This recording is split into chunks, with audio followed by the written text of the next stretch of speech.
Well, hello there and welcome to Travels with Geordie. If this is your first visit, my name is Peter Knowles and I live on this classic wooden motor cruiser here in Victoria, British Columbia, along with the loving memory of my pup Geordie, all the while fixing it up for some pretty ambitious cruising.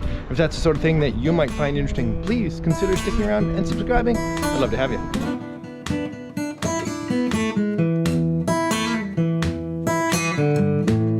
And well, this week I'm making good on a long time promise to get some work done aboard MV Zephyrus in the head, in the toilet. I'm going to put in a new toilet, new macerating toilet, as well as some towel work and all new plumbing for the holding tank system.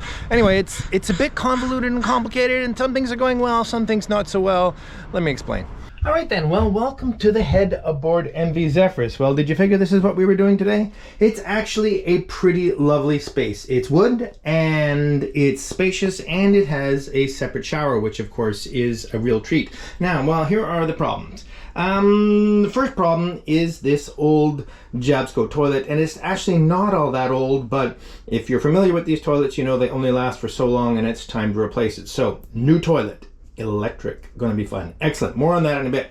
You can see that the vinyl flooring underneath the toilet is horrible, and so we're going to take advantage of this opportunity to put down some nice mosaic tile under there. Well, once we're tiling, how about we tile the shower? Okay, a little more complicated in here. This is actually a really nice shower. It's all fiberglass and painted. It's in good shape. If you've been watching for a while, you'll have seen me put the new drain in, which at least was below the surface of the floor. Before it was up, and there was a guaranteed quarter-inch of water left in here every time you showered.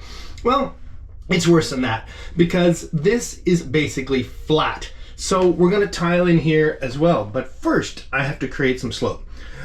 Let's talk about that. Okay, to show you this, I'm going to use the handy dandy level in my iPhone. If you want to play this trick, make sure you use it with a case on the phone, because the camera on every iPhone pretty much extends a little bit out the back and it won't lay flat. Of course, you can also measure level on the edge of the phone, but the buttons usually cause a problem. For what I'm doing here today, lying on its back will be perfectly adequate. There we go. So there's almost no slope in that direction. If I check it again here, I can lift this side and achieve 0. Dink. Okay, let's put it here, hoping to be draining that way. Let's see if I lift this side. Lift this side. We can achieve 0. Excellent. There is about 1 degree of slope in that direction. If I put it down here, it's dead flat. And if I put it over here, it is dead flat. If you want to do this a little more empirically, we can put a glass in here and it rolls away from the drain. If we put it over here, it pretty much stays put. If we put it over here, it barely rolls towards the drain. If we put it here, well, it pretty much stays put. So this needs some attention. Okay then, so what am I going to do about this? An ideal slope, or at least the minimum slope for a shower, would be about 1/4 inch in a foot, which turns into about 1 1/4 degrees. And you can see I haven't achieved that here anywhere. Now, this is a boat, so you might be tempted to give it a little more slope than that to account for times that it's not sitting perfectly level, like for instance right now. However, there's a diminishing effect with that, and that's because I'm going to try and tile it afterwards, and it's very hard to get tile to sit nicely in a bowl. So I'm going to compromise here. I'm going to add about 1/4 inch rise around the whole outside. In some places that will be slightly more than a foot, some places less. It'll average out to better than it is now. I'm not going to get too excited about getting it perfect. It just needs to be better. And that will be a fair compromise between enough slope to drain and not so much slope that it's impossible to put the tile down. Okay, well, this is pretty straightforward. And I'll just use a damp paper towel to wipe this dust out of here. All right, well, the camera died and I didn't have many opportunities to change the battery, but you can see what I'm up to here. I'm working with lightweight, fast-drying concrete. And what I've done, instead of creating a screed, I simply put a screw, you probably can't see it here, off the end of the screed here, and that's about 1/4 inch deep. So it basically just cuts a channel that I can easily fill in with the next round. So I'm just going around and screeding away, and as this starts to gel, I'll be able to trowel it a bit and this should work out just fine.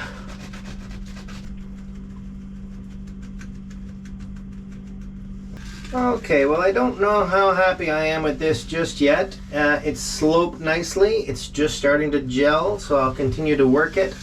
And I think it's probably going to be just fine. Okay, time to move on to the toilet, which I'm sitting on. Let's just touch briefly on odor as we sit here in the bathroom. There are a number of things that cause odors in marine holding tank systems. And in fact, you can't get a couple of liveaboard boaters together for very long before the conversation comes around to onboard septic systems and the ensuing odors. Now, of course, there's lots of schools of thought on this, and of course one of the most extreme ones is to not have a toilet at all, or perhaps scale back from that slightly, is a composting head, which is very popular and, from what I understand, completely odor-free. It's not a solution I'm looking for. I'm still quite happy with the traditional pumping of poo, but there are a few things that can make that less unpleasant.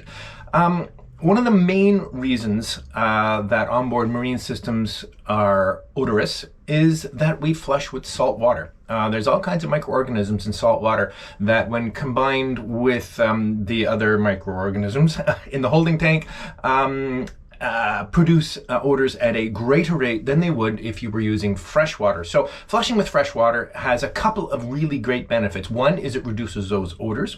The other is that fresh water, salt water and urine produce that calcification, that concrete that forms in all the plumbing of the holding tank system. So if you flush with fresh water, you avoid that. And if you've ever dealt with that, that's almost a seasonal maintenance issue, breaking up all that calcification in the pipes. Now, continuing on with this subject of odor, I'll just touch briefly on a couple of other things because we're going to go into more detail in a bit. There's two major kinds of bacteria in a holding tank, aerobic and anaerobic. In other words, bacteria that decompose without oxygen, or those who decompose with oxygen. Now, the ones that decompose anaerobically tend to produce those foul smells we all just love. But if you have enough oxygen, air, the aerobic bacteria can actually take over and don't produce those horrible smells. The simplest way really to get holding tank systems to not smell is provide lots and lots of air through ventilation. There's lots of ways to do that, and we'll get into that. There's a couple other reasons that holding tanks smell, and that is through the piping. If your holding tank is made of plastic, solid, thick plastic is very unlikely to let any odor through. It's really quite good. But anything flexible, the reason it's flexible is because it's slightly porous. So hoses are the culprit there. Now, you can buy very high quality marine hose for holding tanks, and they claim it will resist odor. Look at the claim very carefully. For a number of years, 3 to 4, and that claim is void if there's any standing sewage in the hose. And there are some places in a holding tank system on your boat that it's very, very difficult to avoid standing sewage in the hose. So if you really don't want the hoses to smell, you have to replace them about every 3 or 4 years and make sure there's no standing sewage in them. That's not always so easy. There's a solution to that, and it's very simple and it's very cheap, and that's to use PVC, polyvinyl chloride, pipe from your hardware store. It is completely or very, very, very impervious to that odor. It's also very cheap. It's easy to work with. The only problem is it isn't flexible. But for most of the system, you can probably get around that.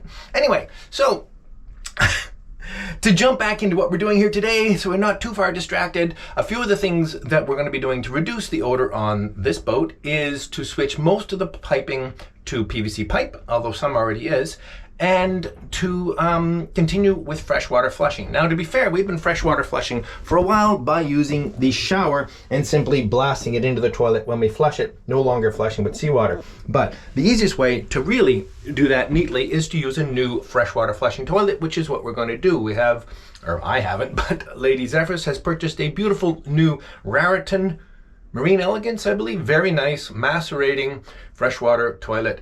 And that will replace this old Jabsco. Let's get this one out.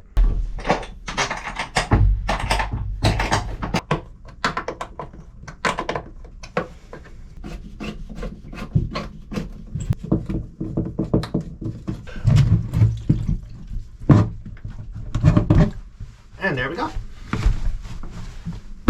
Perhaps it goes without saying that if you're going to remove a toilet, flush lots of clean water through the system before you do, so the inevitable leakage is nice and tidy.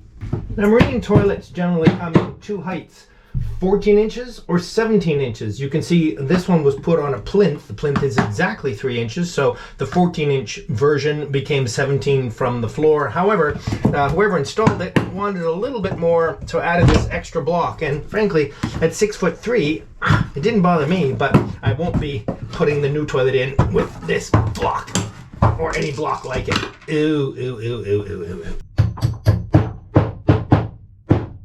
Reach under and pick them up from below. So let's see how easy it is going to be to get this vinyl up.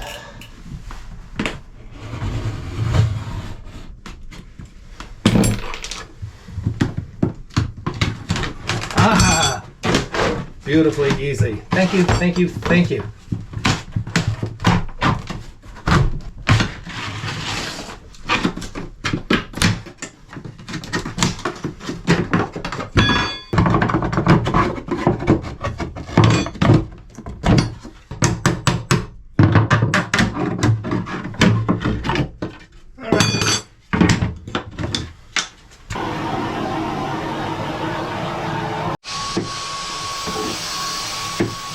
Alright then, with that piece of 3/4 inch plywood in great shape and really solid, the addition of this additional piece of 3/4 inch plywood will make it absolutely bulletproof.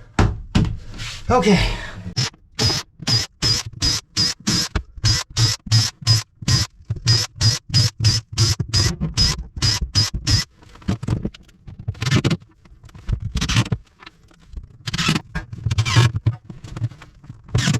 Alright then, well, let me introduce the Raritan Marine Elegance Toilet. Well, why did we choose this one? Did a little research, and for a toilet that is a pump macerator freshwater inlet, this seems to be the best reviewed. Okay, so a macerator toilet, what is that? Instead of pumping manually and pumping, you know, semi-solids out of the toilet, this actually has a macerator pump in it, very much like the discharge macerator pump you may have on your boat, if you're a boater at all. Anyway, what I'm trying to say is it pulverizes and grinds everything that goes into the toilet into something that can easily be pumped down a 1-inch pipe.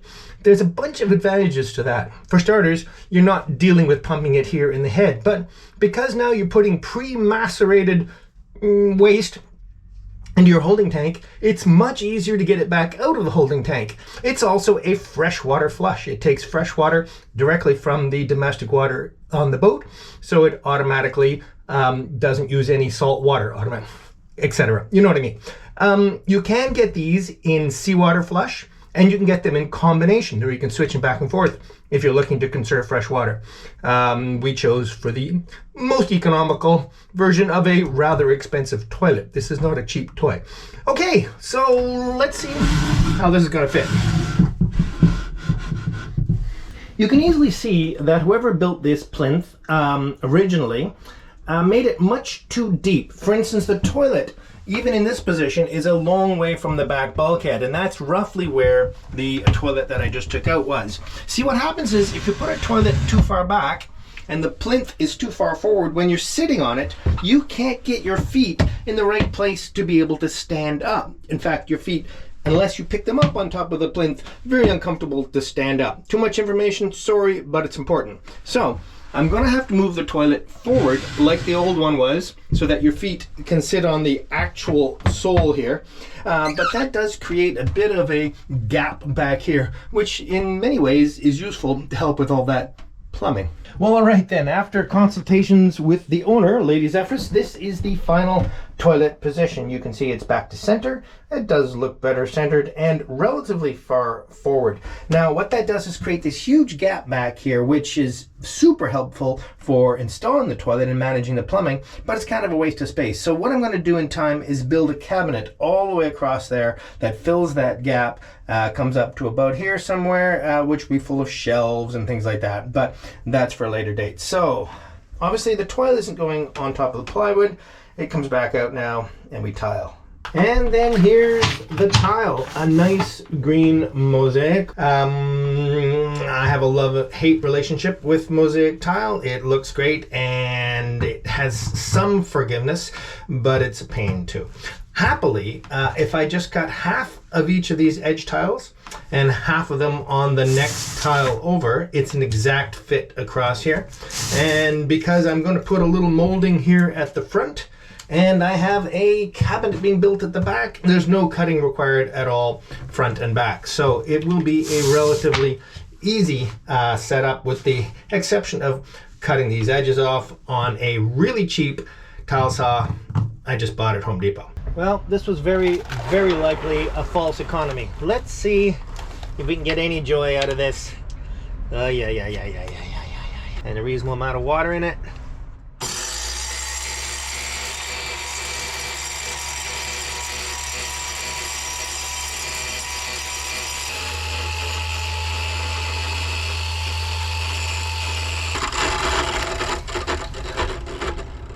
I've done worse.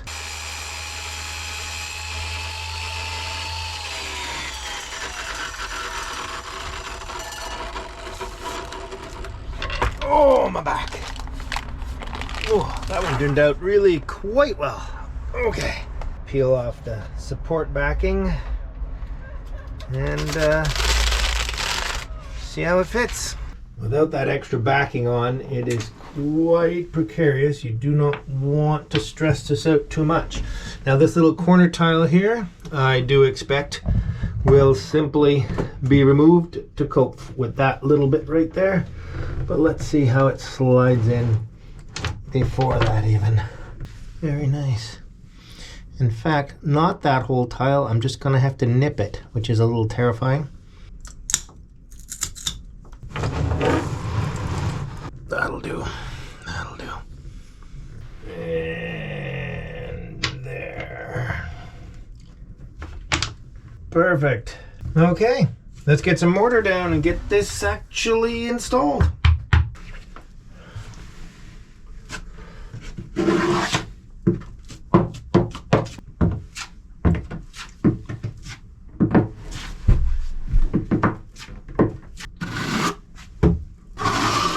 Now, even though I'm not tiling all the way to the back, I mortared all the way just to seal the plywood, and I'll clean that up in a minute.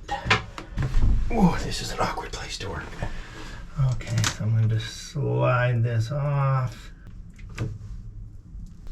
As I said, I have a love-hate relationship with mosaic tile. Getting it lined up perfect can be a challenge.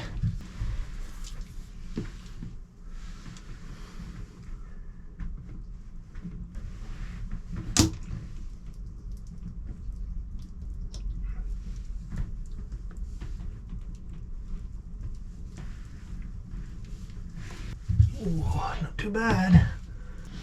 Okay, pretty pleased with that.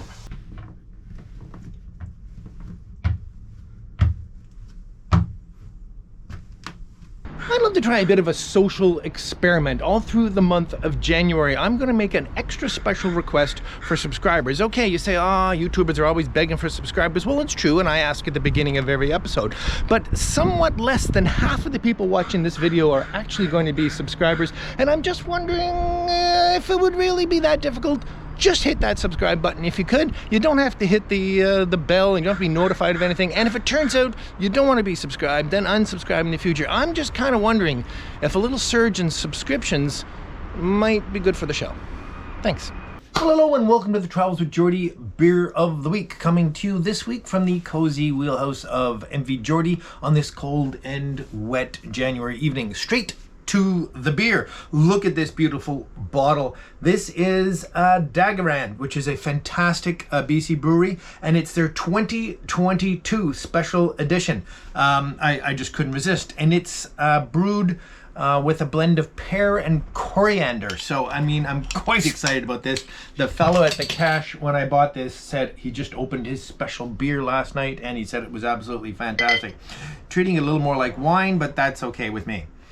Well, what a day I've had. I can't say it was exactly pleasant. I've dived straight into dealing with the plumbing system for the holding tank for MV Zephyrus. Look at this lovely pour.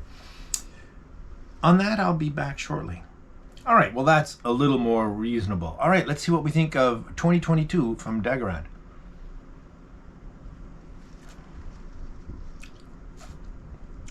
It's sophisticated. And as a result, I'm not sure I have a palate sophisticated enough to appreciate it. It's very, very drinkable. It's just odd. Pleasant enough, and I'm enjoying it. All right, let's jump into some paperwork. Some of you will have noticed that I previously forgot to award a Travels with Geordie t-shirt for the Word of the Week.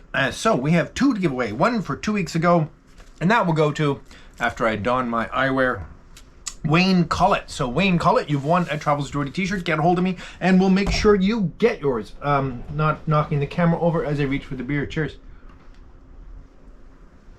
And this week's winner, or last week's winner of a Travels with Geordie t-shirt is Grendel 1960A. Grendel 1960A, likewise, get a hold of me. We'll make sure you get your shirt. No, you know, I really, it's just not my thing. Okay, it's been a banner holiday season for PayPal. Very, very grateful to Mark Haynes, who also incidentally gifted me this beautiful Klein screwdriver company bottle opener some time ago, which I'm very grateful for. So Mark, thank you very much. Ray Linus, Mitchell Robertson, Eden Userik, and Michael Saffield. Thanks to all of you for your lovely Christmas support and generosity. Very grateful to you all. Cheers.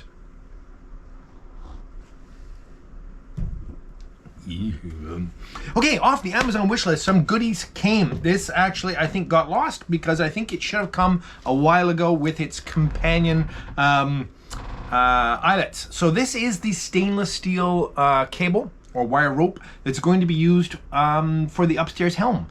So that next summer I'll be able to drive around from upstairs. Really excited about that. And this is a big step forward because this is quite an expensive piece of wire. So thank you ever so much to Bob M for that gift. I appreciate it.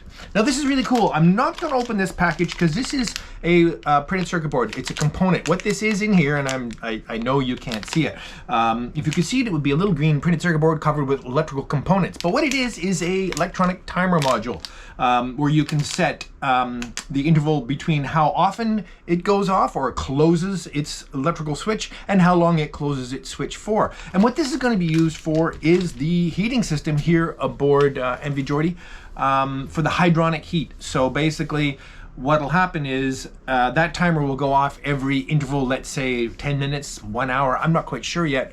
Check for the temperature of the water coming out of the boiler, and if it's not hot enough, fire the boiler for a sequence. Anyway, more on that when we get to it, but that timer module is a key part of that. And as is often the case, that came without any indication of who gifted it to me. So if it is you, please get a hold of me and let me know, because I'd very much like to be able to thank you. Also, I'd like to send huge thanks out to Gary and Patty. Thank you ever so much, Gary and Patty. Cheers. For the lovely surprise cash donation you left in my truck. That was a real treat. Thank you very, very much. Okay, it would be very tempting, I'm telling you, for the word of the week this week to be poo. Really, it would, considering my day. But I'm not. I wouldn't put you through that. So I'm going to use instead the word relieved. There's a little double entendre there. But anyway, the word of the week this week will be relieved. Use the word down below and a comment, and you may win yourself a Travels with Geordie t-shirt. See you next week. I hope you're all relieved.